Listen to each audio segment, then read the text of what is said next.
संकट मोचन कष्ट हरण हो, मंगल करण कबीर के आगे शरण तेरी। संकट मोचन कष्ट हरण हो, मंगल करण कबीर के आगे शरण तेरी। ना मेरा जन्म न गर्भ बसेरा, बालक होई दिखलाया। काशी नगर जल कमल पर डेरा, ताहा जुलाहा ने पाया। माता पिता मेरे कछ नाही, ना मेरे घर दासी। जुल्हा को सुत आन कहाया, जगत करे मेरी हासी।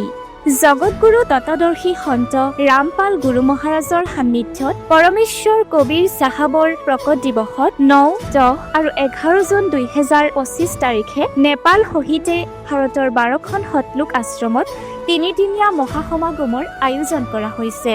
পবিত্ৰ অৱসৰৰ তিনিদিনীয়া অখণ্ড পাঠ, বিশাল ধৰ্মভোজ, বিশাল সৎসংগ সমাৰোহ, নিঃশুল্ক নাম দীক্ষা, ৰক্তদান শিবিৰ, আধ্যাত্মিক প্ৰদৰ্শনী, যৌতুকমুক্ত বিবাহ এনে কেইবাটাও ভব্য কাৰ্যক্ৰম হ'ব, য'ত আপোনালোক সকলো নগৰ আৰু গাঁওবাসী এই বিশাল অদ্বিতীয় ধৰ্মভোজত সাদৰেৰে আমন্ত্ৰণ জনোৱা হৈছে। অনুগ্ৰহ কৰি আপোনালোকে এই বিশাল ধৰ্মভোজ তথা সৎসংগত পৰিয়াল সহিতে উপস্থিত হৈ এই আয়োজনৰ শোভা বৰ্ধন কৰে যেন আৰু জগতগুৰু তত্ত্বদৰ্শী সন্ত ৰামপাল মহাৰাজৰ সান্নিধ্যত এই বিশাল সৎসংগ আৰু ধৰ্মভোজৰ আনন্দ লওক। ইয়াত আপোনাৰ সেৱাৰ কাৰণে উপস্থিত থাকিব সন্ত ৰামপাল গুৰু মহাৰাজৰ সকলো ভকত সমাজ।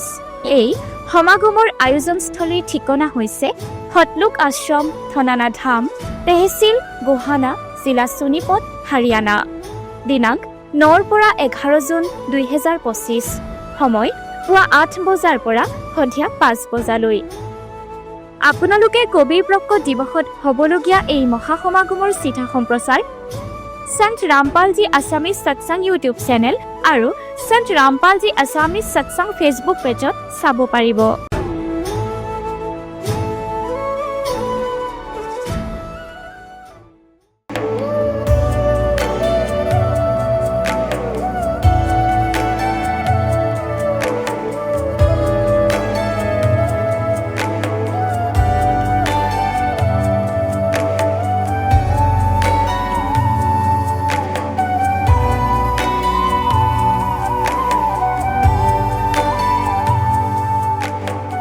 जब लग गुरु मिले ना साचा, तब लग गुरु करो 10 पाचा। गुरु সলনি কৰিব পাৰিনে? গুৰু সলনি কৰাটো পাপ নেকি? আধ্যাত্মিকতাৰ এই ক্ষেত্ৰত আচলতে সঠিক গুৰু কোন? গীতা শাস্ত্ৰত বৰ্ণিত তত্ত্বদৰ্শী সন্তজন কোন? এই সকলোবোৰ প্ৰশ্নৰ উত্তৰ জানিবলৈ নিশ্চয়কৈ শুনক জগতগুৰু তত্ত্বদৰ্শী সন্ত ৰামপাল গুৰু মহাৰাজৰ মংগল প্ৰবচন। নমস্কাৰ ছাৰ। নমস্কাৰ ছাৰ। আপোনাৰ শুভ নামটো? মোৰ নাম মনোজ মালি হয় ছাৰ। আপুনি কোন ঠাইৰ পৰা আহিছে? মই অসম ৰাজ্য কোকৰাঝাৰ ডিষ্ট্ৰিক্টৰ পৰা আহিছোঁ ছাৰ। আপুনি সন্ত ৰামপাল গুৰু মহাৰাজৰ পৰা নাম দীক্ষা কেতিয়া লৈছিল? 8/6/2021 লৈছোঁ ছাৰ। সন্ত ৰামপাল গুৰু মহাৰাজৰ পৰা নাম দীক্ষা লোৱাৰ আগতে আপুনি পৰম্পৰাগত ভক্তি সাধনা কিবা কৰিছিলনে? হয় ছাৰ, যেনেকুৱা হিন্দু ধৰ্মত প্ৰতিটো দেৱী দেৱতাক মই পূজা কৰিছিলোঁ, কিন্তু ইষ্ট দেৱতাক শ্ৰীকৃষ্ণকেই পূজা কৰিছিলোঁ ছাৰ। ছাৰ, আপুনি যিহেতু জনালে যে আপুনি শ্ৰীকৃষ্ণৰ পূজা কৰিছিল, সেই শ্ৰীকৃষ্ণ যি পূজা আপুনি কৰিছিলে পৰম্পৰাগতভাৱে, সেই সাধনা আপুনি কেনেধৰণে কৰিছিল ছাৰ? যেনেকুৱা ছাৰ, একাদশী পালন কৰিছিলোঁ, মই লাড্ডু গোপালক পূজা কৰিছিলোঁ আৰু কীৰ্তনত যোৱা এনেকুৱা মানে ভক্তি সাধনাই কৰিছোঁ। যেনেকুৱা হিন্দু ধৰ্ম যিটো প্ৰচলিত হৈ আছে তেনেকুৱাই কৰিছিলোঁ ছাৰ। ছাৰ, যিহেতু আপুনি হিন্দু সমাজত প্ৰচলিত পৰম্পৰাগত ভক্তি সাধনা আপুনি কৰি আছিলে, তেনে ক্ষেত্ৰত ছাৰ আপুনি সন্ত ৰামপাল গুৰু মহাৰাজৰ শৰণলৈ কিয় আহিব লগা হ'ল? হয় ছাৰ, মই এখন কিতাপ পাইছিলোঁ ছাৰ, ভক্তিৰ পৰা ভগৱানলৈ, আৰু এইটো কিতাপ মই 10 টকা দি কিনি লৈছোঁ। মই ভাবিলোঁ এইখন কিতাপত নাই এনেকুৱা কি আছে, ইমান বিনামূল্যত দিছে ক'ব পাৰি, 10 টকাত কিনো পায়। এই কিতাপটো মই লৈছোঁ আৰু 2 মাহমান পিছত মানে এইখন কিতাপ মই খুলি চাইছোঁ। খুলিলোঁ, তাতে দেখিলোঁ যে ব্ৰহ্মা বিষ্ণু নাশবান হয়, ইহঁতৰ জন্ম মৃত্যু হয়, আৰু তাতে লিখা আছে, মানে তাতে এনেকুৱা লিখা আছে গীতা অধ্যায় 7 শ্লোক নম্বৰ 12 পৰা 15লৈকে, গীতা অধ্যায় 4 শ্লোক নম্বৰ 32-34 এনেকুৱা প্ৰমাণ দিয়া লিখা আছে।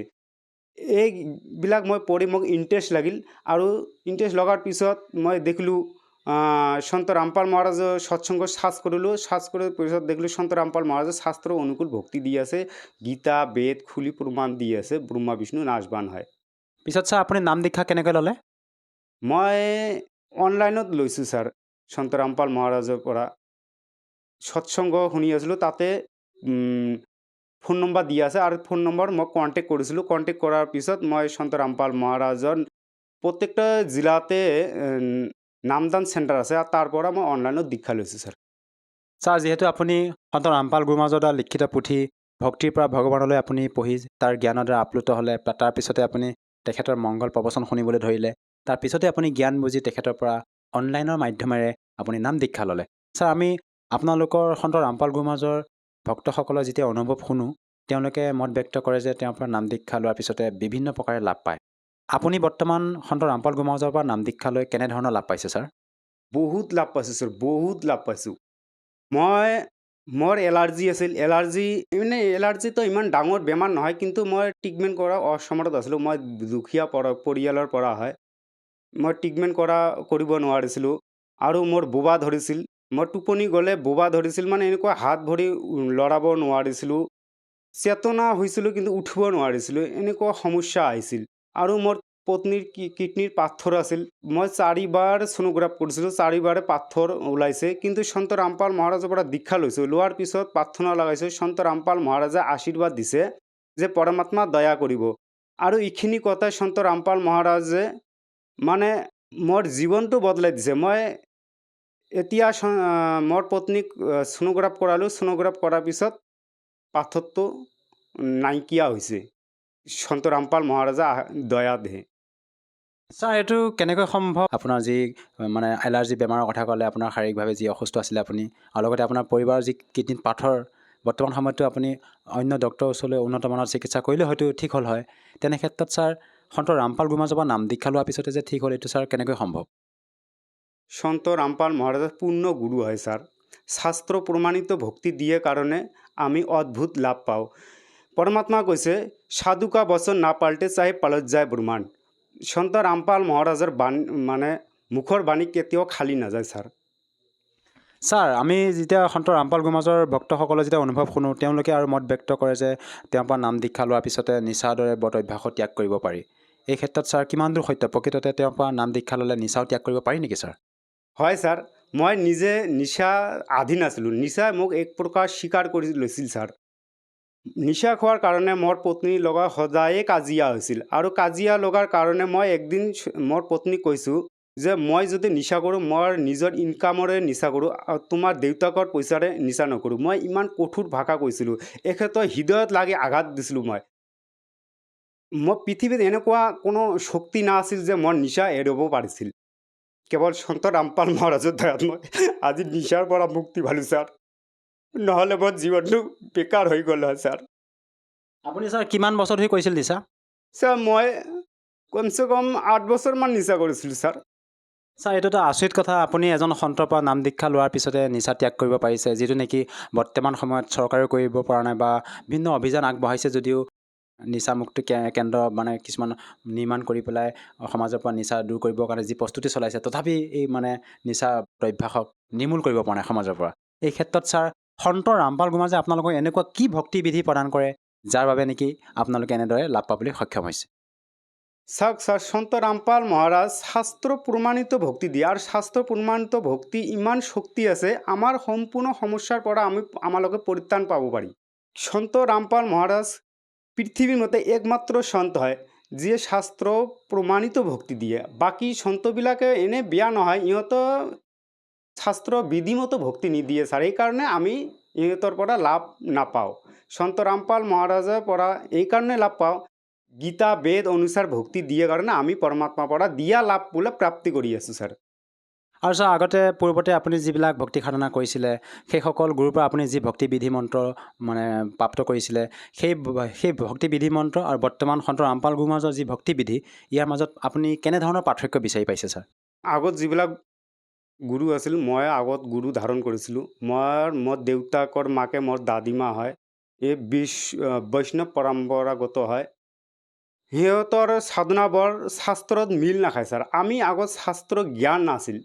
সন্ত ৰামপাল মহাৰাজৰ সৎসংগ শুনি দেখি আমি শাস্ত্ৰ জ্ঞান হ'ল ছাৰ।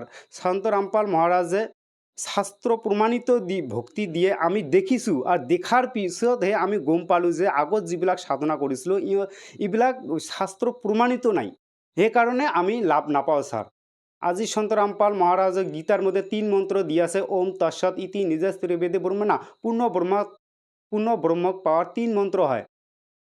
ব্রহ্ম ওম সাধনা হয়, ওম তো সার্বজন করি যে তদ আর সৎ সাংকেতিক আছে, কেবল সন্ত রামপাল মহাৰাজৰ শৰণতে আছে এই 2টা মন্ত্ৰ স্যাৰ।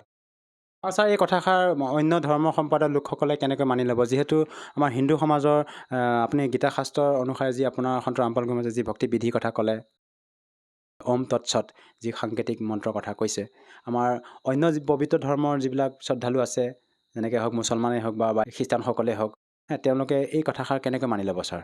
হয় স্যাৰ, ভাল প্ৰশ্ন কৰিছে। আজিলৈকে শিক্ষিত সমাজ হয় স্যাৰ, ঘৰে ঘৰে এডুকেটেড ল'ৰা ছোৱালী আছে, ইহঁতে নিজৰ শাস্ত্ৰখন খুলি চাব পাৰে। যেনেকুৱা পবিত্ৰ কোৰাণ শ্বৰীফত মুছলমান ধৰ্মলোক মানুহবিলাকে চাব পাৰে, পবিত্ৰ কোৰাণ শ্বৰীফত শ্ৰুতি 42 প্ৰথম আয়তত 3 মন্ত্ৰ দিয়া আছে, ওম আইন চিন কাপ। এই আইন চিন কাপ মন্ত্ৰ কেৱল সন্ত ৰামপাল মহাৰাজেহে দিব পাৰে। আৰু ছাৰ আমি শুনিছোঁ যে সন্ত ৰামপাল গুৰুমাজে ব্ৰহ্মা বিষ্ণু মহেশ্বৰ মানে ভক্তি এৰুৱাব কয়। এই ক্ষেত্ৰত ছাৰ আপুনি কি ক'ব বিচাৰে? প্ৰকৃততে সন্ত ৰামপাল গুৰুমাজে ব্ৰহ্মা বিষ্ণু মহেশ্বৰ ভক্তি এৰুৱাবলৈ কয় নেকি? নহয় ছাৰ, এইটো মিছা কথা হয়। মই সাধনা কৰি আছোঁ, সন্ত ৰামপাল মহাৰাজে এইটো কোৱা নাই যে ব্ৰহ্মা বিষ্ণু মহেশ্বৰৰ ভক্তি এৰি দিয়া। ব্ৰহ্মা বিষ্ণু মহেশ্বৰ কোন হয়? ইহঁতে আমাৰ সংসাৰ ৰূপী বৃক্ষৰ এইটো শাখা হয়। আমি জ্বৰত পূজা কৰিলে আমি ফল পাম, ফলটো আপোনাৰ শাখাতহে ধৰিব। ব্ৰহ্মা বিষ্ণু মহেশ্বৰ শাখা হয়, ইহঁতক আমি কাটি দিব নোৱাৰোঁ, এৰিব নোৱাৰোঁ। এৰিলে আমি ফলটো নাপাম। ইহঁতক সাধনা কৰিব লাগে। যেনে মই এতিয়া সন্ত ৰামপাল মহাৰাজৰ দিয়া ভক্তি ব্ৰহ্মা বিষ্ণু মহেশ্বৰ মই 108 বাৰ নাম জপ কৰোঁ আৰু পূৰ্ণ পৰমাত্মাক পূজাহে কৰোঁ। ছাৰ যিহেতু আমাৰ হিন্দু সমাজত প্ৰচলিত পৰম্পৰাগত ভক্তি সাধনা হিচাপে আমি ব্ৰহ্মা বিষ্ণু মহেশ্বৰক অজৰমৰ বুলি ভাবি আহিছোঁ, আৰু আপোনালোকৰ সন্ত ৰামপাল গুৰুমাজে ব্ৰহ্মা বিষ্ণু মহেশ্বৰ পৃথকভাৱে ভক্তি মন্ত্ৰ আপোনালোকক প্ৰদান কৰি আহিছে, আৰু কয় যে কবিৰ চাহেবে পূৰ্ণ পৰমাত্মা হয়। এইটো ছাৰ কি সৎগ্ৰন্থ এনেকুৱা কি প্ৰমাণ আছে যে কবিৰ চাহেবে পূৰ্ণ পৰমাত্মা হয়? হয় ছাৰ, আপোনালোকে মিডিয়া হয়, মিডিয়াৰ কামটোৱেই হ'ল জাজ কৰা। আপোনালোকে দেৱী ভাগৱত পুৰাণত 123 পৃষ্ঠাত 3য় কণ্ঠত চাব পাৰে। তাতে ব্ৰহ্মা বিষ্ণু মহেশ্বৰ দুৰ্গা মাক ইহঁতে প্ৰতিশ্ৰুতি কৰি আছে যে আমিতো অবিনাশী নহয়, আমাৰ লগত জন্ম আৰু মৃত্যু হয়। আপোনালোকে নিজে চাওক, মইনো আকৌ কি ক'ম। আপোনালোকে শিক্ষিত মানুহ হয়, আপোনালোকে আপোনাৰ নিজৰ সৎগ্ৰন্থ চালেহে গম পাব।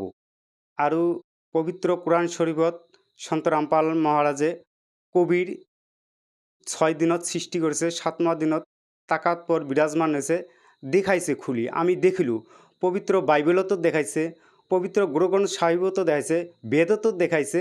আমি দেখি আৰু কেনেকৈ অন্ধ হৈ থাকিম? ইমান বৰ প্ৰমাণ পোৱাৰ পিছতহে আমি সন্ত ৰামপাল মহাৰাজৰ শৰণত আহিছোঁ ছাৰ, আৰু সৎভক্তি কৰি আছোঁ।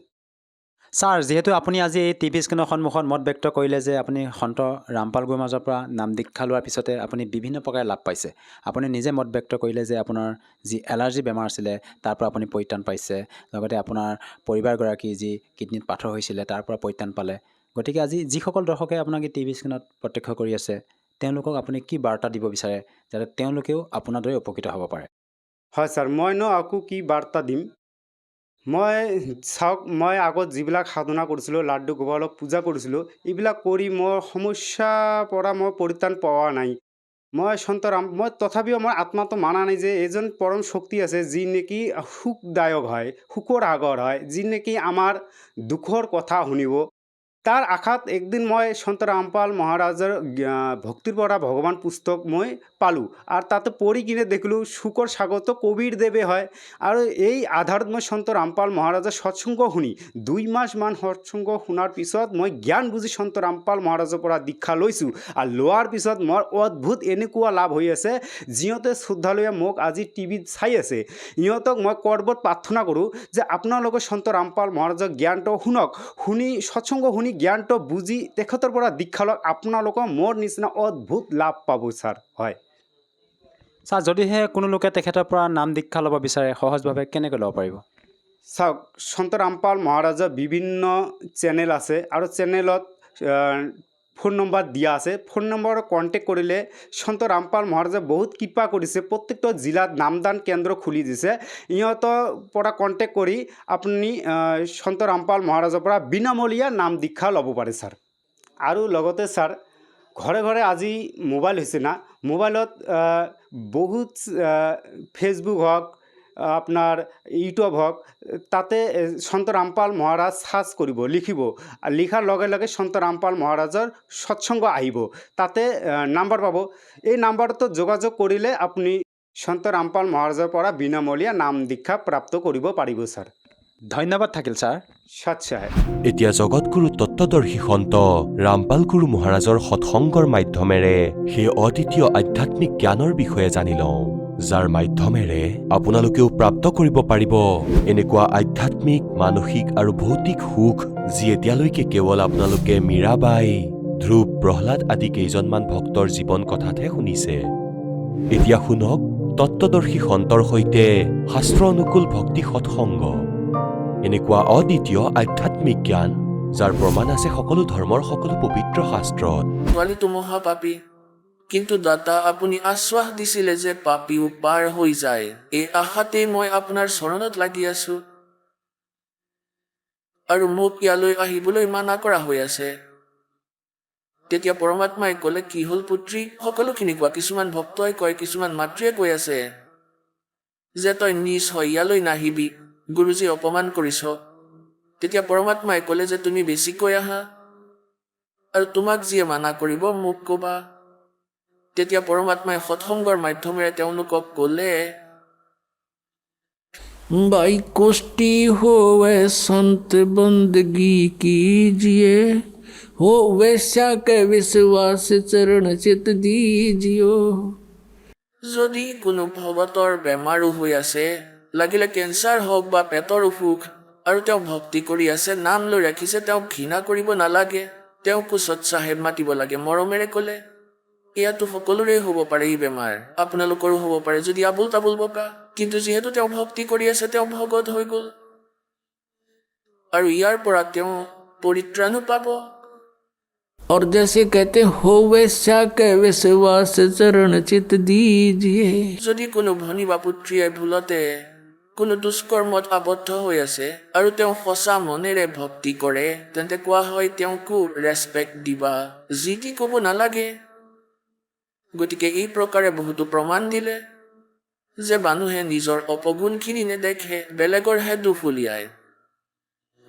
আৰু এইটো সঁচা কথা যে চোৰে সকলোকে চোৰেই দেখে, আৰু দুষ্কৰ্মীসকলে সকলোকেই দুষ্কৰ্মী বুলিয়েই দেখে। এতিয়া যেনেকৈ এটা চোৰ আহি এজন ভাল মানুহৰ ঘৰলৈ আহিল ৰাতি থাকিবলৈ এনেই অতিথি হৈ, এতিয়া সেই ভাল ব্যক্তিজনে তেওঁক ভাল অতিথি বুলিয়েই জানিছিলে, কাৰণ তেওঁ স্বয়ং ভাল হয়। তেওঁক চোৰ বুলি ভবা নাছিলে। খোৱালে বোৱালে, ভাল বস্ত্ৰ দিলে, ঠাণ্ডাৰ দিন আছিলে, আৰু নিজৰ ঘৰত ভাল ঠাইত শুৱালে য'ত নিজে শুই আছিলে। এতিয়া সেই মানুহজনটো ভালকৈ শুই গ'ল, চোৰ উঠিলে, তেওঁৰ টকা পইচা লৈ ৰাতিয়েই পলাই গুচি গ'ল। এতিয়া সেই চোৰটো চোৰেই আছিলে, কিন্তু সেই ভাল মানুহজনে চোৰক দেখা নাপালে। এতিয়া আকৌ এজন ভাল ব্যক্তি সেই চোৰৰ ঘৰলৈ গৈ থাকিল, বাটৰুৱা। এতিয়া তেওঁ ৰখালে, থাকি গ'ল। এতিয়া সেই ভাল ব্যক্তিজনটো ৰাতি শুই গ'ল ভালকৈ, আৰু এওঁ নিজৰ ঘৰতেই গোটেই ৰাতি জাগি থাকিলে যে ৰাতিয়েই যদি ইয়াকো চোৰ কৰি লৈ যায়। চোৰ কৰিব বুলি ভাবিয়েই গোটেই ৰাতি জাগি থাকিলে, কাৰণ সেই দুখ তেওঁৰ নিজৰ মাজতেই বিদ্যমান আছিলে, সেই ভাল ব্যক্তিজনৰ নাছিলে, অতিথিজনৰ। যেনেকৈ এজন চোৰ আহি এজন ভাল মানুহৰ ঘৰত থাকিলে, বাটৰুৱা এজন অতিথি হৈ, এতিয়া সেই সৎ ব্যক্তিজনে তেওঁকো সৎ বুলি ভাবিলে, কাৰণ তেওঁ স্বয়ং ভাল আছিলে। তেওঁ এওঁক চোৰ বুলি ভবা নাছিলে। ভোজন কৰালে, ভাল বিচনা দিলে, ভাল কাপোৰ দিলে, ঠাণ্ডাৰ দিন আছিলে, নিজৰ ঘৰৰ চৌহদত শুৱালে য'ত নিজে শুৱে। এতিয়া ভালজনটো শুই পৰিলে গভীৰভাৱে, চোৰজন উঠিলে, তেওঁৰ ধনখিনি লৈ ৰাতিয়েই পলাই গুচি গ'ল। এতিয়া সেই চোৰজনটো চোৰেই আছিলে, কিন্তু সেই ভাল মানুহজনে চোৰজন দেখা নাপালে। এদিন এজন ভাল মানুহ সেই চোৰজনৰ ঘৰত থাকিলে, বাটৰুৱা এজন। এতিয়া এওঁ তেওঁক ৰাখিলে, থাকি গ'ল। এতিয়া সেই ভাল মানুহজন সন্ধিয়াতে শুই গ'ল তেওঁৰ ঘৰত, আৰু চোৰজন গোটেই ৰাতি সাৰে থাকিল। ভাবিলে ৰাতি যদি তেওঁ চুৰ কৰে, ৰাতি চুৰ কৰিব বুলি ভাবিয়েই গোটেই ৰাতি সাৰে থাকিল, কাৰণ এই দোষ তেওঁৰ গাত বিদ্যমান আছিলে, সেই ভাল মানুহজনৰ নাছিলে, অতিথিজনৰ।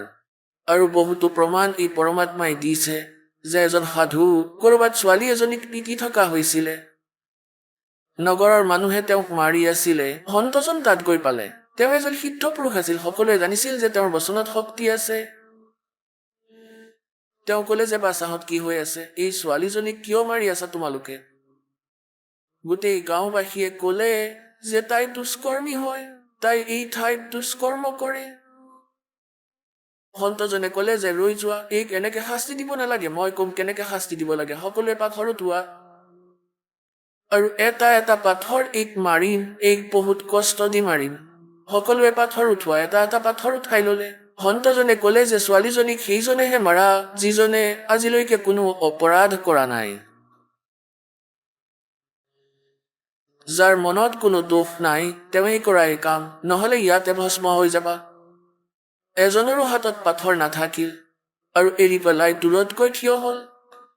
পৰমাত্মাই ক'লে যে কিবাটো ভাবা নিষ্কৰ্মাসকল, তাই অকলেই দুষ্কৰ্ম কৰিছিল নে তোমালোকৰ গাঁৱৰো কোনোবা আছিল? সকলোৱে তলমূৰ কৰিলে, তেওঁক কিয় পিতালাই তোমালোকে? তেন্তে কোৱাৰ ভাৱে এইটোৱেই যে পুণ্যাত্মাসকল, আমি যেতিয়া ভগত হ'ম, পৰমাত্মাৰ মাৰ্গৰে চলিম, এই ধৰণৰ সাংসাৰিক বাধাবোৰৰ সৈতেও আমি যুঁজিব লাগিব, আৰু মৰমেৰে এই জ্ঞানৰ সৈতে আমি আগবাঢ়িব লাগিব। এতিয়া সেই ছোৱালীজনী আহিব ধৰিলে, কিন্তু ইমান জ্ঞান শুনিও বুদ্ধিভ্ৰষ্ট ব্যক্তিসকলে সেইধৰণেই ব্যৱহাৰ কৰি থাকিলে ছোৱালীজনীক। পৰমাত্মাৰ আত্মাই দুখ পালে যে এই দুষ্টসকলে এতিয়াও বুজা নাই যে মই কি ক'ব বিচাৰিছো। যেতিয়া তেওঁলোকৰ ইমান কষ্ট আছিলে, সকলোৱে শ শ কথাৰে উল্লেখ কৰিছিলে, হে ভগৱান, আমাৰ এনেকুৱা সুখ হ'ল, এনেকুৱা সুখ হ'ল, আপোনাৰ দয়া হ'ল, বেয়া অৱস্থা আছিলে, আপুনি আমাক বচালে।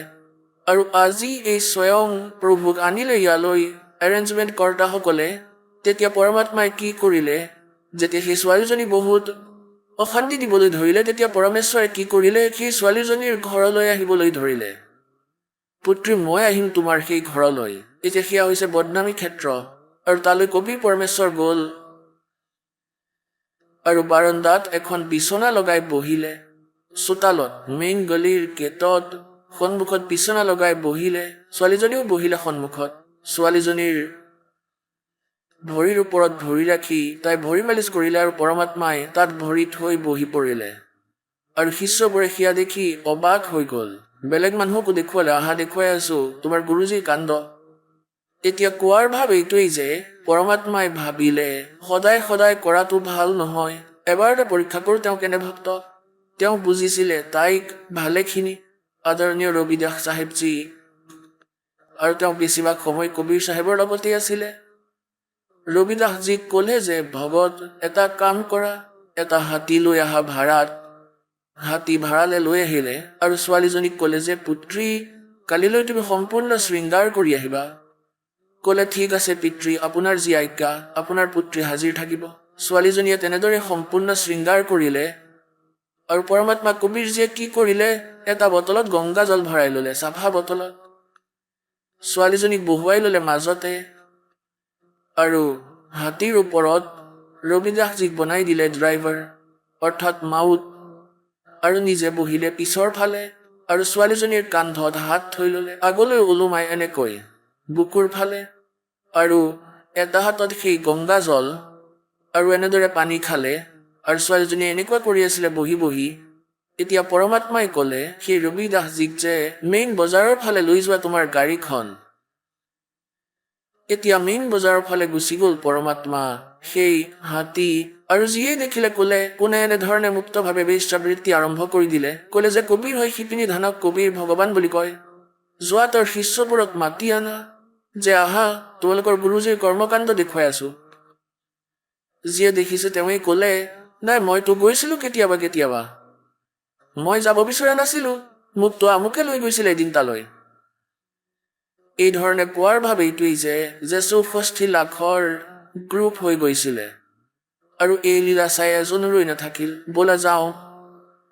সকলো বিমুখ হৈ গ'ল পৰমাত্মাৰ পৰা। এতিয়া কি কয় আদৰণীয় গৰীব দাস চাহেবজীয়ে তেওঁ কয় যে পৰমেশ্বৰে এই লীলা কিয় কৰিছিলে কে বড়ুৱা বড়ুৱা সব কহে কোই না জানে খোজি দাস গৰীব কবীৰ কৰ্ম য়ো ডাৰে সিৰ কা বোজি সকলোৱে তেওঁক অভদ্ৰ অভদ্ৰ বুলি ক'বলৈ ধৰিলে পৰমাত্মাক কোনেও গভীৰভাৱে বুজিবই নোৱাৰিলে যে এই লীলা কিয় কৰিছিলে যে দাস গৰীব দাস চাহেবজীয়ে কৈ আছে যে কবীৰ কৰম আৰু ডালে সিৰ কা বোজ এই 64 লাখৰ ভাৰ তুলি ল'লে নিজৰ মূৰৰ ওপৰত এজনো শিষ্য নাই মুক্তি হোৱাৰ যোগ্যৰ কয় যে এওঁলোকক মূৰৰ পৰা পেলাই আছে তললৈ এতিয়া পৰমাত্মাই তেওঁলোকক কৈছিলে যে যেতিয়া তোমালোক বিনাশ হৈ পৰি আছিলা কাৰোবাৰ কিবা দুখ আছিল তেতিয়াতো মই ভগৱান আছিলো আৰু আজি মই দানৱ হৈ গলো ইমানেই বুদ্ধিয়ে কাম কৰে তোমালোকৰ এতিয়া পুণ্যাত্মাসকল তাত বিমুখ হোৱাৰ দুটা কাৰণ থাকে গুৰুৰ পৰা বিমুখ হোৱাৰ দুটা কাৰণ থাকে এটাটো হৈছে গুৰুদ্ৰোহী হৈ যোৱা আৰু এটা যেনে নিজৰ কোনো কাৰণেৰে গুৰুৰ প্ৰতি দুখ নাৰাখি তেওঁক এৰি দিয়া মাৰ্গতে গতিকে তাত অন্তৰ থাকে গুৰুদ্ৰোহী যিসকল হয় গুৰুৰ দুখ উলিয়ায় সেই 64 লাখৰ 64 লাখেই গুৰুজীৰ দুখ বুলি মনা নাছিলে কিন্তু মানুহৰ লাজৰ বাবে যোৱা বন্ধ কৰি দিলে কিছুমান আছিল যিবোৰ মুখীয়া আছিল যিসকল স্বয়ং নিজেই নিষ্কৰ্মা হয় আৰু তেওঁলোকে পৰমাত্মাৰ প্ৰতি দুখ ৰাখিছিলে তেন্তে তেওঁলোকক গুৰুদ্ৰোহী বুলি কোৱা হয় আৰু কিছুমানে এনেই যে বিমুখ হৈ যায় তেতিয়া তেওঁলোকক পৰমাত্মাই ক্ষমা কৰি দিয়ে তেওঁ জানে যে এই প্ৰাণীবোৰৰ ওপৰত বহুত ধৰণৰ প্ৰেছাৰ আছে কিন্তু এতিয়া পিছৰ পিঢ়িলৈকে আনিবলৈ তেওঁলোকক চাৰ্জ কৰি দিছিলে তেওঁলোকৰ দ্বাৰা ভক্তি কৰাই দিলে দান ধৰ্ম কৰাই দিলে গতিকে সেই কাৰণত মনুষ্য জন্ম পাই আপোনালোকে এতিয়ালৈকে আহি আছে আৰু মনুষ্য জীৱনৰ পৰা যিসকল প্ৰাণী আহে আৰু এতিয়াও তেওঁলোকৰ মনুষ্য জীৱন প্ৰাপ্ত হয় তেওঁলোকৰ কৰ্মও ভাল হয় তেওঁলোকৰ স্বভাৱো বহুত ভাল হয় আৰু পৰমাত্মাৰ অবিহনে তেওঁলোক থাকিব নোৱাৰে গতিকে এই স্থিতি হৈছে আপোনালোক কৰবাত ভ্ৰমিত হৈ আছিলে ভগৱানক বিচাৰি চেক কৰি আছিলে সকলো তেওঁলোকে ইয়ালৈ আহিছে বা যিসকলে একো কৰা নাছিলে কোনো ধৰণৰ তেনেকুৱা সংস্কাৰবশত দুই এক তেনেধৰণৰ পুণ্যকৰ্মী প্ৰাণীও আছে দুই এজনে কয় যে মই এনেধৰণৰ পূজা কেতিয়াও কৰাই নাই আৰু নাস্তিকো নহয় তেন্তে সেইটো বেলেগ কথা আৰু তেওঁ সুখীয়ে আছিলে আৰু যেনেকৈ তুমি সাধনা কৰিছিলা এনেকুৱা লাগিছিলে যে আমি এনেকুৱা পূজাই কৰিছিলো য'ত সুখ আছে আৰু দুখ লাগিবলৈ ধৰিলে যেতিয়া সেই পূজাৰ কোনো ভাল ফল পোৱা নাছিলো গতিকে এই প্ৰকাৰে আমি জ্ঞানকো বুজিব লাগিব আৰু ভগৱানকো গতিকে এতিয়া পৰমাত্মাই আপোনালোকক এই জ্ঞান লগতে দিছে আৰু এই জ্ঞানৰ আধাৰত আগতে যিবোৰ ফল পইণ্ট আমাৰ আছিলে যাৰ বাবে আমি ফেইল কৰিছিলো সেয়া মনত পেলাই দিছে দাসে গতিকে এই কৰোথাকাণ্ড যি হ'ল ইয়াৰ কাৰণ এইটোৱে আছিলে যে এই দাসে এই নকলিসকলৰ মুখা খুলি দিলে সকলোৰে আৰু তেওঁলোকে উৰা বাতৰি বিয়পাই দিলে মুখ্যমন্ত্ৰীবোৰৰ চৰকাৰৰ সহযোগ লৈ ল'লে তেওঁলোকক মিছগাইড কৰি দিলে যে এই কৰোথা আশ্ৰমত এনেকুৱা হয় খবৰ কাগজতো এনেকুৱা মিছা বদনামী কৰি দিছিলে কিন্তু মোৰ এজনো সন্তান মোৰ পৰা দূৰ হোৱা নাছিলে কাৰণ এই দাসক তেওঁলোকে গভীৰভাৱে জানিছিলে আৰু সেইবাবে আজি সেইসকল যি আগতে ফেইল হৈছিলে তোমালোক আজি পাছ কৰিছা কি কাৰণত পাছ কৰিছা কাৰণ তোমালোকে পৰমাত্মাক চিনি পাই গলা তোমালোক শিক্ষিত বেদক দেখুৱালে দাসে গীতাক দেখুৱালে পুৰাণক দেখুৱালে আন নকলিসকলৰ সকলো ইতিহাস দেখুৱালে তেতিয়া আপোনালোকৰ 100% বিশ্বাস হৈ গ'ল যে কবীৰ ইজ গড আৰু আমাৰ গুৰুজী হয় যোনে যিয়েই নকওক কিয় গতিকে এই প্ৰকাৰে আমি আগতে যি ফেইল হৈছিলো এতিয়া যাতে নহওঁ এতিয়া আমি পাৰ হৈ যাম আমি ভগৱানক চিনি ললো কবীৰ পৰমাত্মা বুলি মানি ললো আৰু এনে অবিহনে আমি আগলৈ চলিব নোৱাৰো এনেকুৱা মিছা উৰা বাতৰি বিয়পোৱা হৈছিলে খবৰ কাগজৰ মাধ্যমেৰে মিডিয়াৰ চেনেলৰ মাধ্যমেৰে যদি নতুন ভগত কোনোবা আহিছে আৰু তেওঁ যদি সেয়া চাই লয় আজিও ঘৃণা উপজিব কিন্তু মোৰ লগত এতিয়াও লাখ লাখ সংখ্যক ভগত আছে এজনো উভতি যোৱা নাই কাৰণ তেওঁলোকে ভালদৰে বুজি পাইছে দাসে তেওঁলোকক ভাতৰ দৰে পঢ়াই ৰাখিছিলে ইয়াত বহাই যেনেকৈ আপোনালোকৰ ওপৰত প্ৰয়াস কৰা হৈছে এতিয়া যি প্ৰসংগ চলি আছে जो जन मेरी शरण है ताका हूँ मैं दासी गेल गेल लाग्या फिरूं जब तक धरती आकाशे, ज्यों बच्चा गऊ की नजर में यूं साईं को संते, भक्तों के पीछे फिरे यू भक्त वत्सल भगवंते। परम पूज्य কবিৰ পৰমেশ্বৰ তেওঁ ভগত বৎসল ভগৱান হয়। এতিয়া এই আত্মাবোৰৰ পৰাই এজন আত্মাৰ মুছলমান ঘৰত জন্ম হৈছিল। তেওঁৰ ৰাবিয়া নাম আছিল তেওঁৰ, ৰাবি। এতিয়া পৰমাত্মা কেনেকুৱা দয়ালু হয়, যেনেকৈ আপোনালোকক বহুবাৰ বেদৰ প্ৰকৰণ দেখুৱাইছো। ঋগ্বেদ মণ্ডল নম্বৰ 9 সূক্ত নম্বৰ 86 মন্ত্ৰ নম্বৰ 26 আৰু 27, ঋগ্বেদ মণ্ডল নম্বৰ 9 সূক্ত 82 মন্ত্ৰ নম্বৰ 1, 2, 3, ঋগ্বেদ মণ্ডল নম্বৰ 9 সূক্ত 96 মন্ত্ৰ 16 পৰা 20 লৈকে, ঋগ্বেদ মণ্ডল নম্বৰ 9 সূক্ত নম্বৰ 1 মন্ত্ৰ 8 আৰু 9, ঋগ্বেদ মণ্ডল নম্বৰ 9 সূক্ত 20 মন্ত্ৰ 1 আৰু এনেকুৱা বহুতো স্থানত সময় আহিলে মালিকৰ দয়া হ'ব। এই বেদৰ এক ভালদৰে যি অনুবাদ কৰা হ'ব, তেন্তে বেদতো লীলা লিখা আছে। ভগৱানে এনেকুৱা লীলা কৰে। তেওঁ পৰমক্ষৰ ব্ৰহ্ম পুণ্য পৰমাত্মা হয়। তেওঁ ওপৰত থাকে সতলোকত, সচখণ্ডত, আৰু তাৰ পৰা গতি কৰি আহে সশৰীৰে। আৰু তেওঁ 3 প্ৰকাৰৰ শৰীৰ ধাৰণ কৰে, 3 প্ৰকাৰৰ শৰীৰেৰে সকলোৰে ধাৰণ পোষণ কৰে, সকলোকে পালে। এটা ৰূপটো পৰমাত্মাৰ সতলোকৰ ভিতৰত স্থিৰ আছে, য'ত কোটি সূৰ্য কোটি চন্দ্ৰ মিলাই দিয়া এডাল নোমৰ গুৰে ইমান ৰশ্মি হ'ব, মনুষ্য সদৃশ হয়। আৰু দ্বিতীয় টাইপৰ শৰীৰ যি মালিকে ধাৰণ কৰে, নৱজাত শিশুৰ ৰূপ ধাৰণ কৰি প্ৰকট হয় কোনো পুখুৰীৰ ওপৰত, পানীত। সেইবাবে তেওঁক নাৰায়ণ বুলি কোৱা হয়। সেয়া নিৰ্ধাৰিত কাৰ্য হয় পৰমাত্মাৰ। কোনো সংস্কাৰযুক্ত হংস আত্মাই তাৰ পৰা তেওঁক উঠাই লৈ যায়, আৰু তাৰ পাছত তেওঁ পৰমাত্মাৰ লালন পালনৰ লীলা কুমাৰী গাইৰ দ্বাৰা হয়। তেওঁ কুমাৰী গাইৰ গাখীৰ খায়, বেলেগৰ নাখায়। আৰু এই পৰমাত্মা তাৰ পৰা গতি কৰি আহে। কবিৰ দেৱ হয়, কবিৰ চাহেব হয় তেওঁ। আৰু ভাল আত্মাবোৰক লগ কৰে, তেওঁলোকক জ্ঞান দিয়ে। এই আধাৰেৰে পৰমাত্মাই स्वयं भी कहते हैं गोता मारूं स्वर्ग में जा बैठूं पाताले, कह कबीर ढूंढता फिरूं अपने हीरे मोती लाले। এয়া নিজে ভগৱানে কয়। আৰু যিসকলে পৰমাত্মাক পাইছে তেওঁলোকেও তেনেদৰেই কয়। যেনেকৈ আদৰণীয় নানক দাস চাহেবজীয়ে পালে বেই নদীত সচখণ্ডৰ পৰা সতলোকৰ পৰা সৎপুৰুষ আহিলে কবিৰ দেৱজী, আৰু তেওঁ বেই নদীৰ পৰা অন্তৰ্ধান কৰি সচখণ্ডলৈ লৈ গ'ল, পুনৰ এৰি দিলে সতলোকৰ পৰা। তেওঁ আহিয়ে চাকৰি ত্যাগ কৰিলে। এজন নবাবৰ তাত চাকৰি কৰিছিলে। তাৰপিছত পৰমাত্মাক বিচাৰি বাৰাণসী পালেগৈ, আৰু য'ত দেখিছিলে যে ওপৰত সতলোকত পৰমাত্মা এজন জীৱিত পৰমাত্মাৰ ৰূপত আহিছিলে আৰু নানক চাহেবজীক ওপৰলৈ নিছিলে।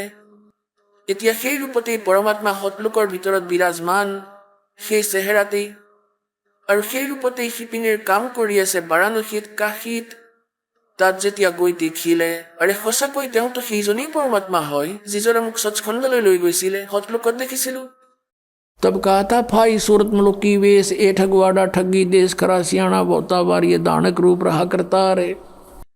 এতিয়া আকৌ নানকজীৰ কোনেও নুশুনিলে। সকলো শিপিনী একত্ৰিত হৈ ক'লে, কোন এইটো পাঞ্জাবৰ যি টি কথা কৈ আছে, নিৰুৰ পুত্ৰক ভগৱান বুলি কৈ আছে। এতিয়া কোৱাৰ ভাৱ এইটোৱেই যে যিবোৰ লীলা বেদত লিখা আছে, যে সেই পৰমাত্মা সতলোকৰ পৰা গতি কৰি আহে আৰু এই পৃথিৱীত প্ৰকট হয় আৰু ভাল আত্মাসকলক গৈ গৈ লগ কৰে।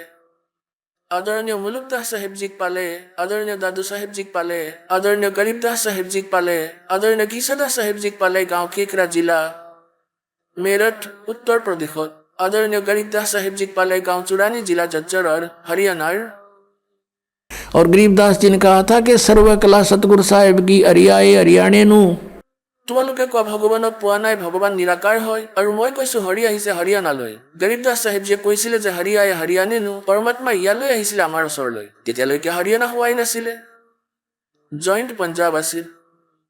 আৰু শব্দ কৈ গৈছে হাৰিয়াই হাৰিয়ানে নো, পৰমাত্মাৰ বচনত এই বেলেগ ক্ষেত্ৰ হাৰিয়ানা হৈ গ'ল। তেনেহ'লে আমি এই বাণীক আজি কেনেকৈ স্পষ্ট কৰিম যে হাৰিয়াই হাৰিয়ানে নো?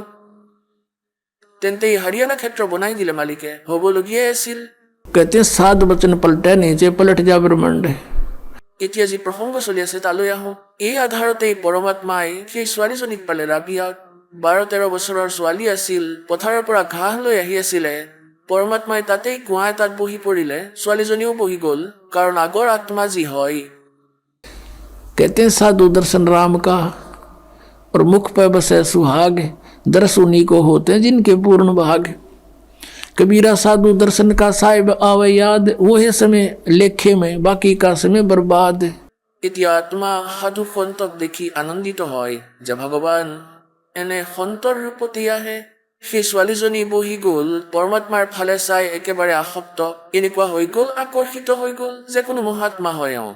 তেতিয়া তেওঁক প্ৰশ্ন কৰিলে যে আপুনি কোন হয়, ক'ৰ পৰা আহিছে? তেতিয়া পৰমাত্মাই ক'লে যে মই আল্লাহু আকবৰ হওঁ। এতিয়া ছোৱালীজনীয়ে ভাবিলে আল্লাহু আকবৰ হয়, আপুনি সঁচাকৈ হয় পুত্ৰী, মই নিজেই খুদা হওঁ।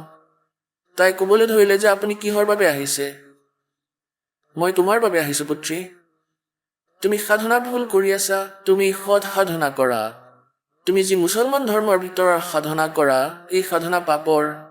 মাংস খোৱা, তুমি ঈদ বকৰীদ পালন কৰা, এই সাধনাবোৰ ভাল নহয় তোমাৰ। তাই ক'লে যে মই নামাজ পঢ়ো সদায়। নামাজটো ভাল কথা হয়, সেয়াতো প্ৰাৰ্থনা হয় ভগৱানৰ, কিন্তু কৰা কাৰ?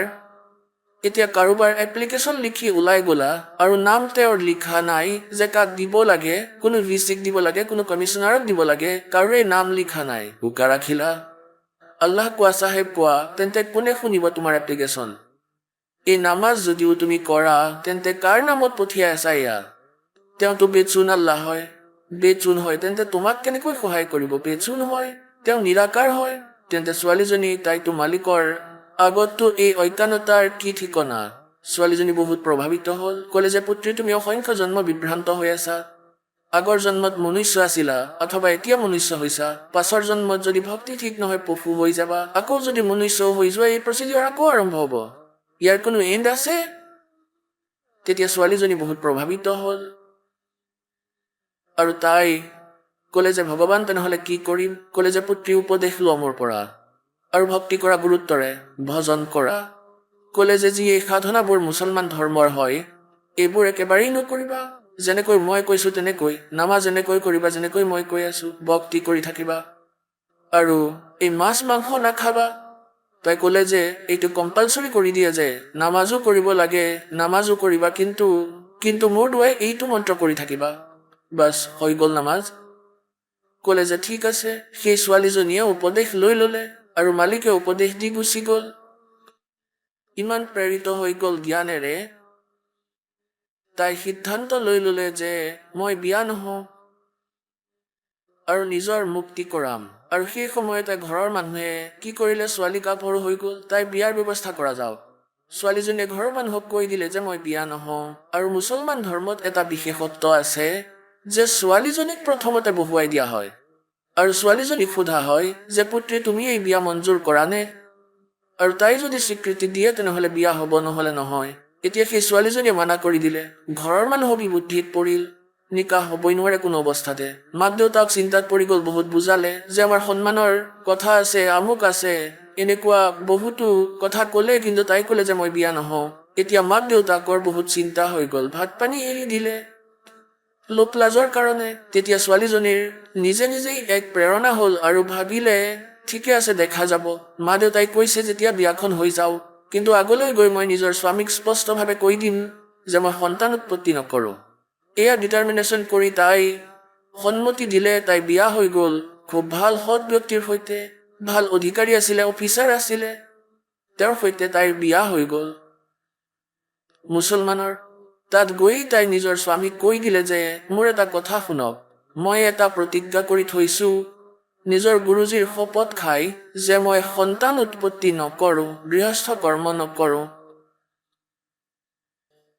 আৰু যদি আপুনি মোৰ লগত জবৰদস্তি কৰে, মই আত্মহত্যা কৰি ল'ম। এইটো হৈছে মোৰ ফাইনেল সিদ্ধান্ত। তেতিয়া তেওঁ ভাবিলে যে এইটো কি কথা হ'ল। ক'লে যে এটা কথা কোৱা, আপুনি নিকাহক স্বীকাৰ কিয় কৰিলে? মানা কৰি দিলে হয়, আপোনাৰ ওপৰত কি প্ৰেছাৰ আছিল জানো? তাই ক'লে যে এনেকৈ মোৰ মাতা পিতা লোক লাজৰ কাৰণত বহুত চিন্তিত হৈ পৰিছিল আৰু সেইবাবেই মই নিকাহ মঞ্জুৰ কৰি লৈছিলোঁ যে তেওঁলোক শান্ত হওক আৰু আগলৈ আপোনাৰ আগত কম এইটো ভাবিয়ে আহিছিলোঁ। এতিয়া আপোনাৰ ইচ্ছা, মোৰ অনুৰোধ ৰাখক বা নাৰাখক। তেওঁ বুদ্ধিমান, জ্ঞানী, দয়ালু ব্যক্তি আছিলে। সেই মুছলমানজনে ভাবিলে যে মই কিয় বাধা দিম তাইৰ ভগৱানৰ আস্থাৰ ওপৰত। পৰমাত্মাৰ পৰা ভয় খাইছিল তেওঁ, যে মইনো কিয় অসুবিধা দিওঁ তাইৰ ভক্তিত। তাইৰ যিহেতু ইমানেই ৰুচি আছে, ক'লে যে ঠিক আছে ৰাবিয়া, যেনেকৈ আপোনাৰ মা দেউতাৰ লোক লাজৰ কাৰণে ভয় আছিলে, আমাৰ ইয়াতো এখন সমাজ আছে।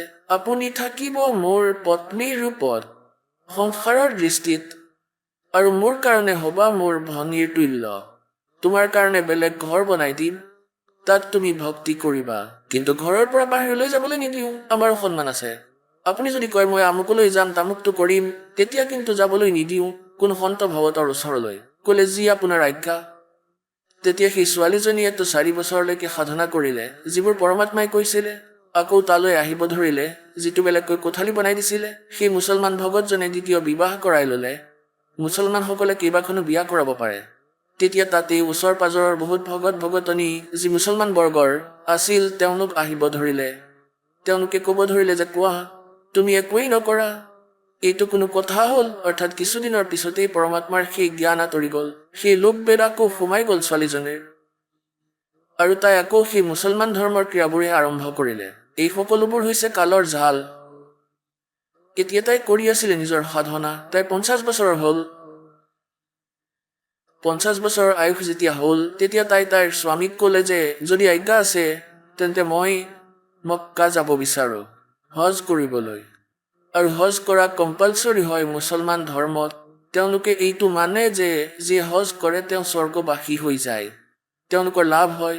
সেই সকলো বৃদ্ধ বয়সীয়ালসকলক হজ অৱশ্যেই কৰোৱা হয়। তাইৰ স্বামীয়ে ভাবিলে যে মই দেখিছোঁ 30-35 বছৰ হৈ গ'ল, মই তাইৰ এনে কোনো আচৰণেই দেখা নাই। সেইকাৰণে তেওঁ তাইক এলাউ কৰি দিলে যে আপুনি যাব পাৰে, আৰু কয় যদি মই আপোনাৰ কাৰণে কোনো উত্তৰ ব্যৱস্থা কৰি দিওঁ যাত্ৰাৰ বাবে। ৰাবিয়াই ক'লে যে নহয়, মই খোজকাঢ়ি যাম। যেনেকৈ আমি ভাবোঁ যে খোজকাঢ়ি গ'লে আমাৰ বেছি লাভ হ'ব। এতিয়া তাই ওলাই গ'ল। যথেষ্ট মানুহো গৈছিলে, খোজকাঢ়ি গৈছিলে, দীঘল শাৰী হৈ গৈছিলে, লাইন লাগি গৈছিলে। সেই ছোৱালীজনীও ওলাই গ'ল। এতিয়া তাই গৈ আছিলে, যাওঁতে যাওঁতে ৰাস্তাতে মৰুভূমিত এটা কুঁৱা আছিলে। কুঁৱাটোৰ ওচৰত এজনী কুকুৰ পিয়াহত আছিল, বহুত বেছি পিয়াহত আছিল। তাইৰ সৰু সৰু নৱজাতক পোৱালি আছিলে। দূৰত এফালে ছাইডত ৰাখি থৈছিলে, তাই বহি আছিল, চকু মেল খোৱা নাছিল সিহঁতৰ। আৰু তাই বহুত পিয়াহত আছিল। কেতিয়াবাতো ৰাবিয়াৰ ভৰিৰ ফালে দৌৰি আহিছে, আকৌ দৌৰি কুঁৱাৰ ফালে গৈ চাই আছে। এতিয়া ৰাবিয়াই তাইৰ ভাষা বুজি পালে যে পিয়াহ লাগিছে। কুঁৱাটোৰ ফালে চালে, তাত কোনো বাল্টি নাই, তাত কোনো ৰছী নাই, ওচৰে পাজৰে কোনো গাঁও নাই, আৰু কোনো ব্যক্তি ওচৰে পাজৰে দেখাও পোৱা নাই যে কিবা সাধনা আনিব পাৰি।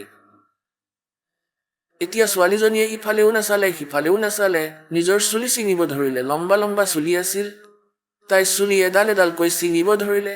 সোনকালে গোটেইখিনি চুলি ছিঙি এডাল ৰছী বনালে।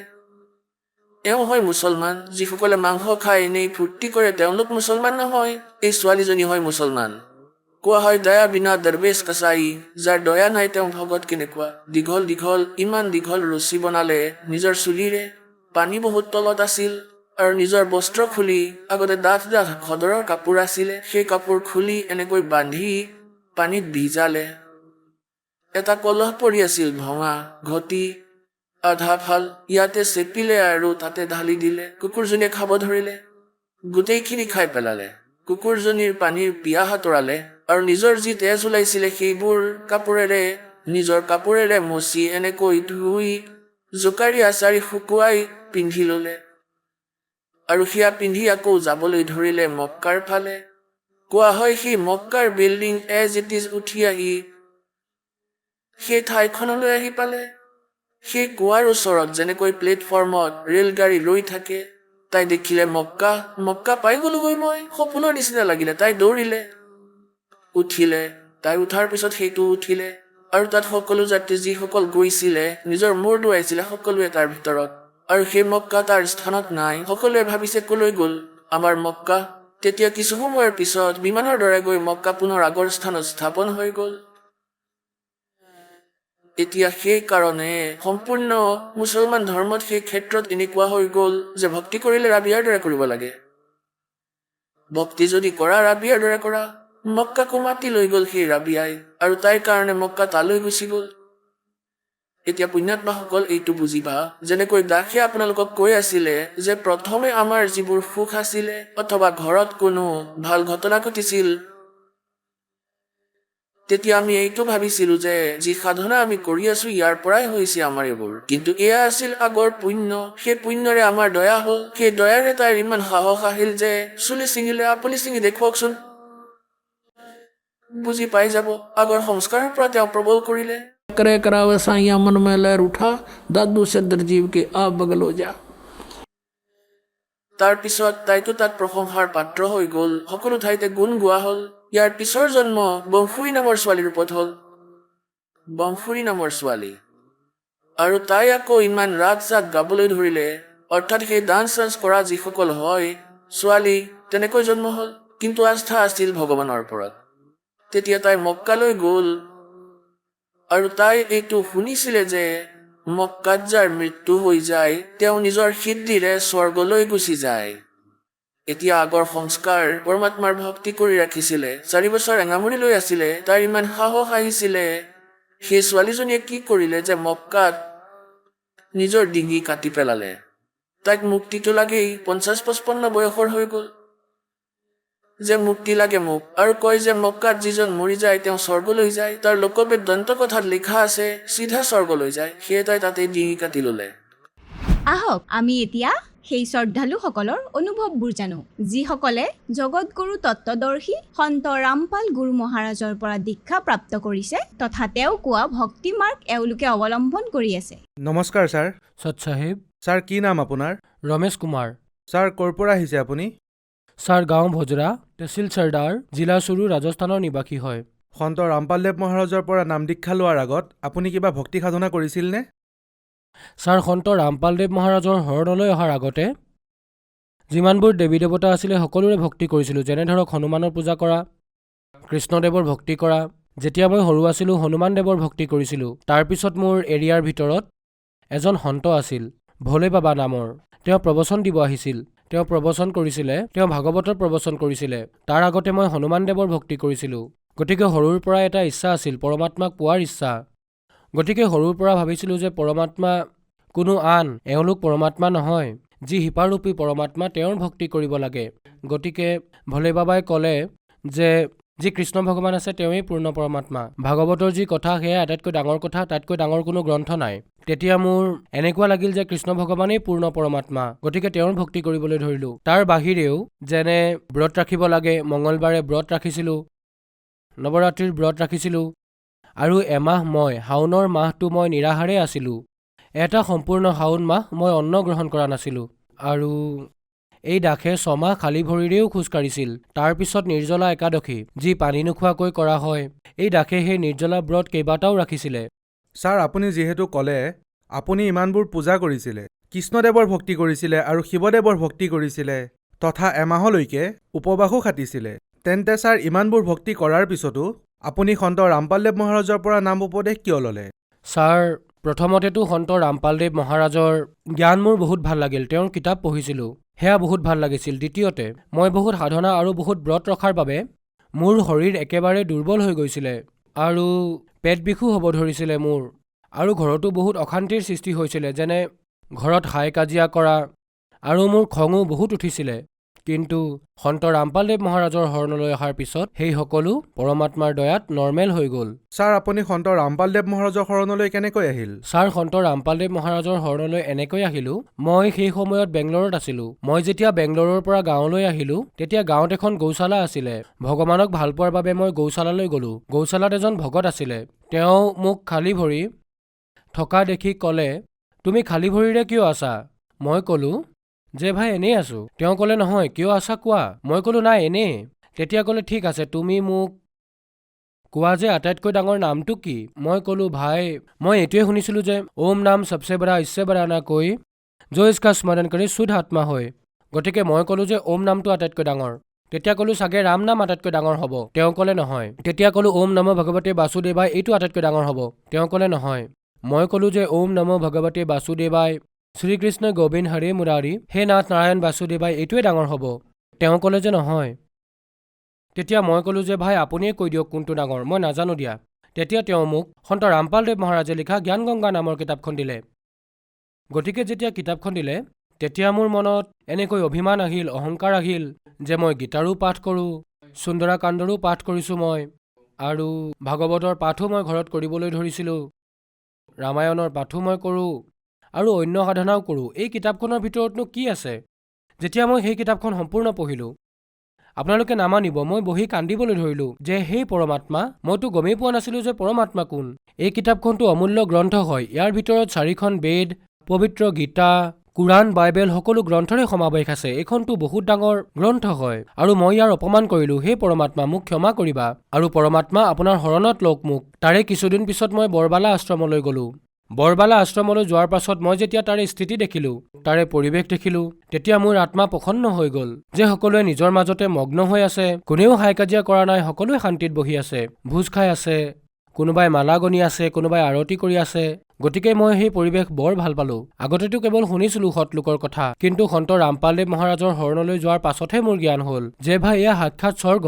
পিছদিনা পৰিৱেশটো দেখি সন্ত ৰামপালদেৱ মহাৰাজৰ আশ্ৰমত 22 অক্টোবৰ 2011 দীক্ষা গ্ৰহণ কৰিলোঁ। ছাৰ আপুনি সন্ত ৰামপালদেৱ মহাৰাজৰ শৰণলৈ অহাৰ পিছত কিবা লাভ পালেনে?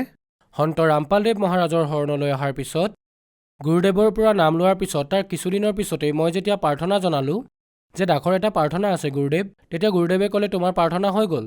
তেতিয়া মই ভাবিলোঁ যে কেনেকৈ গম পালে তেওঁ? গুৰুদেৱে একো নুসুধিলে, ক'লে হৈ গ'ল। কিন্তু মোৰ ইমান জ্ঞান নাছিলে যে সন্তৰ শব্দত শক্তি থাকে, সন্তটো অন্তৰ্যামী হয়। তাৰপিছত ঘৰলৈ আহিলোঁ। তাৰ কিছুদিনৰ পিছতে মোৰ সেই কাম সিদ্ধ হ'ল। তাৰে কিছুদিন পিছত আকৌ মোৰ এক গুৰুদেৱৰ পৰা নাম লোৱাৰ আগতে এটা ল'ৰা হৈছিলে। সেই ল'ৰাটো জন্মৰ পৰাই, যেতিয়া জন্ম হৈছিলে তাৰে কিছুদিনৰ পিছৰ পৰাই বেমাৰত পৰিব ধৰিলে। তাক কেতিয়াবা জয়পুৰ, কেতিয়াবা বিকানিয়াৰ, কেতিয়াবা জয়পুৰ, কেতিয়াবা বিকানিয়াৰ, কেতিয়াবা 10 দিন হস্পিটেলত, 5 দিন ঘৰত, 5 দিন হস্পিটেলত, 10 দিন ঘৰত, এনেকৈ মানে আছিল সি প্ৰায় বেমাৰতে আছিল। তাৰপিছত মই এইবোৰ কথাত চিন্তাত পৰি বিকানিয়াৰত যি কঠাৰী হস্পিটেল আছে, ডক্টৰ গুৰু গুম্বৰ, তেওঁক দেখুৱাইছিলোঁ, ট্ৰিটমেণ্ট কৰাইছিলোঁ। ডক্টৰেও একো বুজি পোৱা নাছিলে। তেওঁলোকে ঔষধ দিছিলে আৰু আমি লৈ ঘৰলৈ আহিছিলোঁ। 2-4টা পৰীক্ষা কৰাইছিলোঁ, পৰীক্ষা কৰিব দিছিলে আৰু কৰি ঘৰলৈ আহিছিলোঁ। কিন্তু একো লাভ হোৱা নাছিলে। এদিন মই ভাবিলোঁ হে পৰমাত্মা, মই যে হস্পিটেললৈ যাওঁ তাতকৈ ভাল যে মই আপোনাৰ শৰণলৈ আহোঁ। তালৈ গ'লে মোৰ টাইম খৰচ, পইচা খৰচ হয়। গতিকে মই এনেকৈ ভাবি ঔষধ বন্ধ কৰি দিলোঁ আৰু যেতিয়াৰ পৰা ঔষধ বন্ধ কৰিলোঁ তেতিয়াৰ পৰা 4-5 বছৰ হৈ গ'ল। মালিকৰ দয়াত সেই ল'ৰা এতিয়া সুস্থ। তাৰপিছত মই বিকানিয়াৰ, জয়পুৰ কোনো হস্পিটেলতে নিব লগা নহ'ল। তাৰপিছত মোৰ আনটো সন্তান হ'ল। দ্বিতীয়টো সন্তান হোৱাত প্ৰথম সন্তানটোৰ নাম ৰাখোঁতে আমি সদগুৰুদেৱক সুধিছিলোঁ। তেতিয়া সদগুৰুদেৱে প্ৰথম সন্তানটোৰ নাম নীৰজ বুলি কৈছিল। দ্বিতীয়টোৰ নাম যিহেতু ল'ৰা হ'ল, ল'ৰাটো হোৱাৰ আগতে মই মনতে ভাবিছিলোঁ যে যিহেতু গুৰুদেৱে প্ৰথমজনৰ নাম নীৰজ ৰাখিছে, নীৰজ কমলৰ সমাৰ্থক শব্দ। কমলৰ সমাৰ্থক শব্দ নীৰজ আৰু পংকজ হয়। যিহেতু দ্বিতীয়টো ল'ৰা হ'ল, গতিকে ভাবিলোঁ পংকজে ৰাখি দিওঁ, মোৰ মনলৈ আহিল। গতিকে দ্বিতীয়টো ল'ৰা হোৱাৰ পিছত মই গুৰুদেৱক প্ৰাৰ্থনা জনালোঁ যে গুৰুদেৱ এই দাসৰ এটা ল'ৰা হৈছে, এটা নাম কওক। তেতিয়া গুৰুদেৱে মোৰ মুখৰ ফালে চাই ক'লে পংকজ নাম ৰাখি দিয়া পুত্ৰ। তেতিয়া মোৰ বহুত ভাল লাগিল, কাৰণ যি নাম মোৰ মনত আছিল সেই নামেই গুৰুদেৱে কৈ দিলে। সংসাৰত কোটি কোটি নাম আছে, কিন্তু মোৰ মনত যিটো নাম আছিলে গুৰুদেৱে সেই নামেই থলে ল'ৰাটোৰ। গতিকে এইটো এটা চমৎকাৰ হ'ল। তাৰপিছত তৃতীয়টো ডেলিভাৰী হ'ল। তৃতীয়টো ডেলিভাৰীত 2টা সন্তান হ'ল যজা। প্ৰথমটো ডেলিভাৰী নৰ্মেলেই হৈ গ'ল ল'ৰাটোৰ। দ্বিতীয়টো সন্তানৰ ডেলিভাৰী হোৱা নাছিল।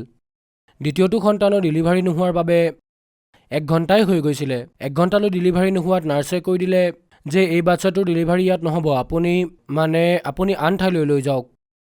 মোৰ লগত মোৰ মা আছিলে। তেওঁ ক'লে যে এই অৱস্থাত আমি তাইক ক'লৈ লৈ যাম?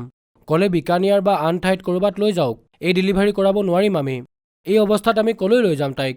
কিবাকে হ'লেও ডেলিভাৰী কৰাওক। ক'লে সন্তানটো নাবাচিব। ডেলিভাৰীটো বাৰু কৰাই দিম, কথা নাই, সন্তানটো নাবাচিব। মোৰ মা আৰু আনে ক'লে যে কোনো কথা নাই, আপুনি ডেলিভাৰী কৰাওক। আৰু নাৰ্ছে ক'লে যে আপুনি আপোনালোকৰ পৰমাত্মা ভগৱানক মনত কৰক। তেতিয়া মোৰ মায়ে ক'লে যে সন্ত ৰামপালদেৱ মহাৰাজ আমাৰ লগতে আছে, আপুনি চিন্তা নকৰিব, আপুনি নিজৰ কাম কৰক। তাৰপিছত 1 ঘণ্টাৰ পিছত যেতিয়া ডেলিভাৰী হ'ল, তেতিয়া আমি সন্তানটো লৈ হস্পিটেললৈ লৈ গ'লোঁ। গণপতি নাৰ্ছিং হোম এখন প্ৰাইভেট হস্পিটেল হয়, চৰ্দাৰ চাই তালৈকে লৈ গ'লোঁ। তালৈ যোৱাৰ পিছত ডক্টৰে মোক ক'লে যে এই সন্তানটো আপুনি যদি বিচাৰে বিকানিয়াৰ বা জয়পুৰলৈ লৈ যাব পাৰে। তেওঁলোকে কৈছিলে যে এই সন্তানটো বাচাৰ আশা নাই, কিয়নো এই ধৰণৰ সন্তান প্ৰায় নাবাচেই। তেতিয়া ক'লোঁ যে কোনো কথা নাই, আপুনি ট্ৰিটমেণ্ট আৰম্ভ কৰক। সন্ত ৰামপালদেৱ মহাৰাজ আমাৰ লগত আছে, আপুনি চিন্তা নকৰিব, আপুনি ট্ৰিটমেণ্ট কৰক। আপোনাৰ কাম হ'ল ট্ৰিটমেণ্ট কৰা, বাকী পৰমাত্মাৰ ওপৰত এৰি দিয়ক। তাৰপিছত ডক্টৰে ট্ৰিটমেণ্ট আৰম্ভ কৰিলে। 3 দিনলৈকে একো খোৱা নাছিলে সন্তানটোৱে। 6 দিন হৈ গ'ল। তাৰপিছত মোৰ পত্নীয়ে তাই ক'লে, আপুনি এবাৰ গুৰুদেৱক প্ৰাৰ্থনা জনাওক। মই তাইক ক'লোঁ, তাই ভক্তি নকৰে, নাম লৈ থৈছে কিন্তু মৰ্যাদাত নাথাকে। তেতিয়া মই তাইক ক'লোঁ যে তুমি ভক্তি নকৰা, মৰ্যাদাত নাথাকা, কিন্তু যেতিয়া দুখ আহে তেতিয়াহে পৰমাত্মালৈ মনত পৰে, আৰু সুখ হ'লে পৰমাত্মাক পাহৰি যোৱা। গতিকে মই প্ৰাৰ্থনা নজনাওঁ। এনেকৈ কৈ য'ত এডমিট হৈ আছিলে তাৰ পৰা মই ওলাই গ'লোঁ। তেতিয়া তাৰে পিছত অলপ পাছত মই যেতিয়া আকৌ গ'লোঁ, তেতিয়া আকৌ ক'লে যে মই আপোনাক আকৌ এবাৰ কৈছোঁ, আপুনি এবাৰ গুৰুদেৱক প্ৰাৰ্থনা জনাওক, মোৰ ভাল লাগিব। মই ভাবিলোঁ ঠিক আছে, সন্ত ৰামপালদেৱ মহাৰাজটো দয়াৰ সাগৰ, তেওঁক মই প্ৰাৰ্থনা জনাম, কোনো কথা নাই, কিন্তু তাৰ পিছতো যদি তুমি ভক্তি নকৰা, মৰ্যাদাত নাথাকা। গতিকে মই সদগুৰুদেৱক ৰাতি প্ৰায় 10 মান বজাত মই প্ৰাৰ্থনা জনালোঁ। তাৰপিছত ৰাতিপুৱা যেতিয়া ডক্টৰ আহিলে, তেতিয়া ডক্টৰে ক'লে আপোনাক গধূলি ছুটি দি দিম, ল'ৰাটো ঠিকেই আছে। পৰমাত্মাৰ দয়া হ'ল, আগদিনা যেতিয়া প্ৰাৰ্থনা কৰিলোঁ পিছদিনাই ডক্টৰে ছুটি দি দিলে। আমি ঘৰলৈ উভতি আহিলোঁ। আৰু ডক্টৰে এইটোও কৈছিলে যে সন্তানটো বাচিলেও তাৰ কিবা নহয় কিবা ডিফেক্ট থাকিব, এই ল'ৰাটো সম্পূৰ্ণৰূপে সুস্থ হ'ব নোৱাৰিব। সেই সন্তানটো আজি 4টা সন্তানৰ ভিতৰত আটাইতকৈ এক্টিভ সিয়েই হয়। সন্ত ৰামপালদেৱ মহাৰাজৰ শৰণলৈ অহাৰ আগতে মই বহুত খঙাল আছিলোঁ। খঙৰ বাবে ঘৰত কাজিয়া হৈছিলে। মই বহুত টেনশ্যনত আছিলোঁ। মোৰ এই মনুষ্য জীৱন, মোৰ এই জীৱন কেনেকৈ সফল হ'ব, কেনেকৈ আমি জীয়াম, এনেকৈ যদি খং উঠে। গৃহস্থ জীৱনটো বহুত দীঘল, আৰম্ভহে হৈছে। সন্ত ৰামপালদেৱ মহাৰাজৰ শৰণলৈ অহাৰ পিছত মোৰ খং নুঠে, মোৰ ঘৰত শান্তি আছে।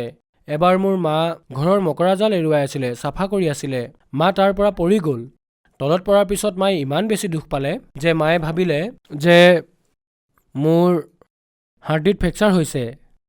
তাৰপিছত ডক্টৰক দেখুৱালোঁ। সন্ত ৰামপালদেৱ মহাৰাজৰ দয়া হ'ল, একোৱেই নহ'ল, নৰ্মেল। তেওঁক অলপ 4-5 দিনৰ টেবলেট দিলে, তেওঁ ঠিক হৈ গ'ল। ছাৰ, যিসকল দৰ্শকে আপোনাক আজি টিভিত চাই আছে তেখেতসকলক কি বাৰ্তা দিব? যিসকল দৰ্শকে চাই আছে তেওঁলোকক মোৰ এই প্ৰাৰ্থনা ৰিকুৱেষ্ট যে আপোনালোকে সন্ত ৰামপালদেৱ মহাৰাজৰ সৎসংগ যি প্ৰতিদিনে বিভিন্ন টিভি চেনেলত চলে সেয়া শুনক, আৰু তেওঁ লিখা কিতাপবোৰ পঢ়ক, আৰু সেয়া পঢ়ি তেওঁ দিয়া আধ্যাত্মিক জ্ঞানবোৰক বুজক। সন্ত ৰামপালদেৱ মহাৰাজে শাস্ত্ৰ অনুসাৰে ভক্তি দি আছে।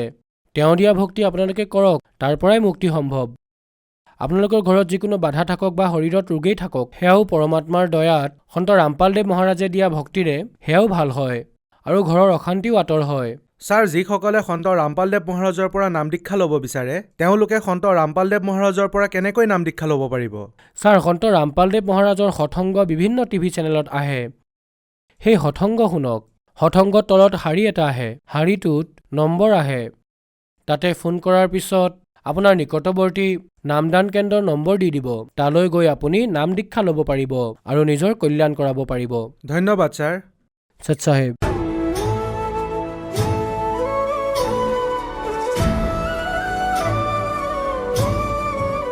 संकट मोचन कष्ट हरण हो, मंगल करण कबीर के आगे शरण तेरी।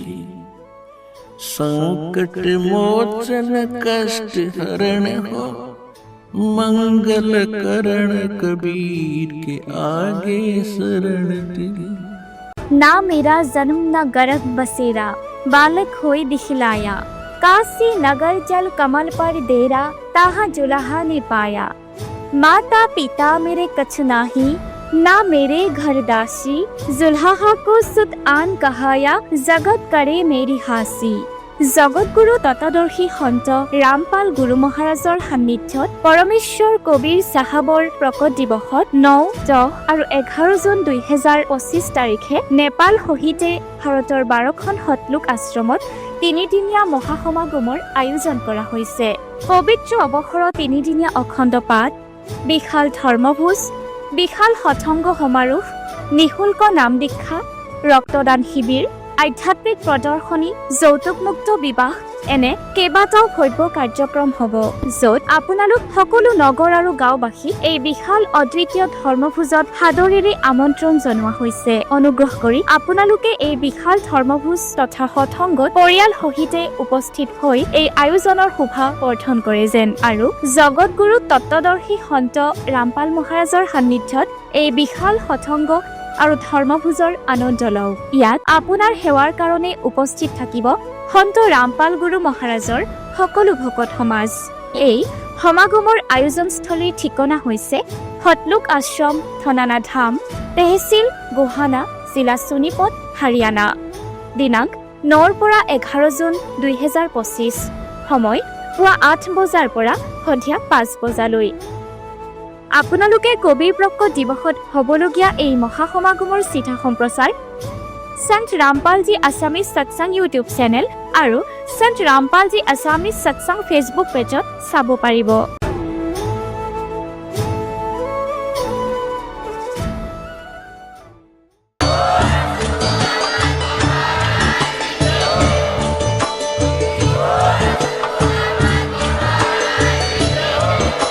আপুনি শুনি আছিলে জগতগুৰু তত্ত্বদৰ্শী সন্ত ৰামপাল গুৰু মহাৰাজৰ মংগল প্ৰবচন। অধিক জানিবৰ বাবে ভিজিট কৰক www.jagatgururampalji.org। সন্ত ৰামপাল গুৰু মহাৰাজৰ শুভ আশীৰ্বাদত সমগ্ৰ বিশ্বতে 500তকৈও অধিক নাম দীক্ষা কেন্দ্ৰ আছে, য'ত সন্ত ৰামপাল গুৰু মহাৰাজৰ দ্বাৰা বিনামূলীয়াকৈ নাম দীক্ষা দি থকা হৈছে। আপোনাৰ ওচৰৰ নাম দীক্ষা কেন্দ্ৰৰ ঠিকনা জানিবলৈ সম্পৰ্ক কৰক 7082208528।